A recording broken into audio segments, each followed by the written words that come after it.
So I'm Vincent, and I'm going to talk about emotions. But before I do, I'd like to do a simple exercise, which is just to breathe in and breathe out. And that also helps me reduce my stress. Breathing is one key, when you want to work with your emotions. I mean, they can be overwhelming. And I'm going to talk about, how emotions also overwhelm me to a point where I almost kill the cat.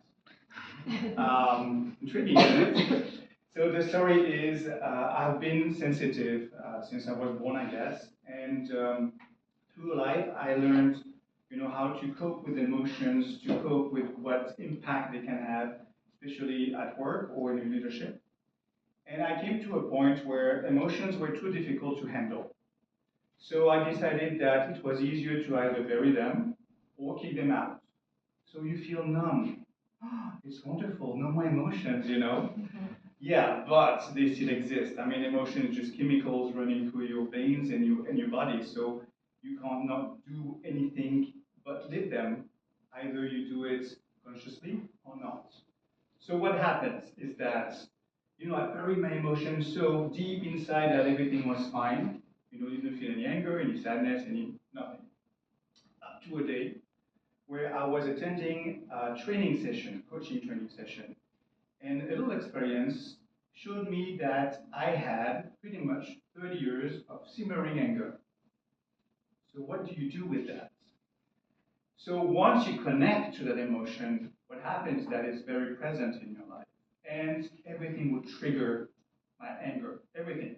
You didn't say hello, I would be so mad. I would be really frustrated and really aggressive, which I wasn't in before because everything was, buried under the carpet.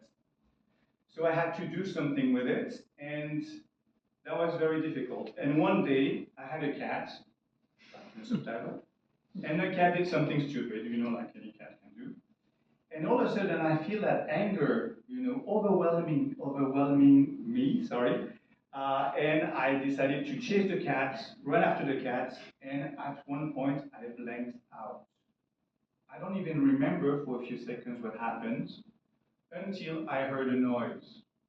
And I came back to my senses, and what I realized is that I caught the cat and I was strangling the poor animal out of anger. I was so mad that I was actually strangling the cat. So I decided that there was probably something to do because there was like a wake-up call, like you cannot bury your emotions up to a point where they just like jump to your face and you don't know what to do with them. I went to see a therapist, and I was like, I want to get rid of it. It's like a weight I'm carrying. I want to get rid of it. And she was like, I'm sorry, you cannot get rid of emotions. They are part of you. It's like, I don't want that.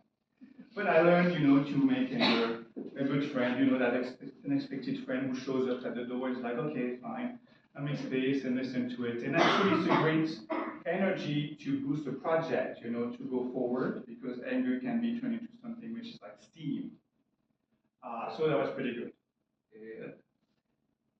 Yeah. And I discovered that not only anger was a nice raw material to use, but fear could also be used. So anger, either you suppress it or you regulate it. So when you suppress anger, so first of all, anger is to mobilize energy for action. That's its purpose. When suppressed, you can go to, I'm not going to read everything so read that. Can you read from the back? Yeah? Or do I need to? So anyway, suppressed, it's not fun disease and fun stuff to live. But regulated, like I said, is a driving force for change. So in leadership, you can use that anger not to beat people up, of course not, but to really transport that anger and then put it to good use, for a project. It could be, to be more assertive. It could also be to strengthen, your problem-solving capacities or leadership. All of that is used, through anger. Fear is to protect us from threats and danger. So when you suppress fear, then you actually get to a point when it's harder to think, because you're so closed up in your feeling that you cannot, emotion, sorry, that you cannot think right. So anxiety and all of that. But when you use fear, it's a great risk assessment ability. It's also, the ability to adapt to any situation because not, ooh, scared anymore. So I'm going to jump to the next one. And sadness, same. Sadness, I'm going to use, when to use sadness because it's regulated.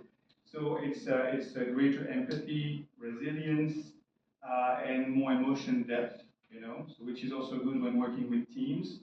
Remember that you're going to be the example they're going to follow. So if you show that you care and you show your emotions, of course, maybe not, like I said, it's a raw material, but transformed, then people will see that you show and they will follow and they will mimic what you're doing.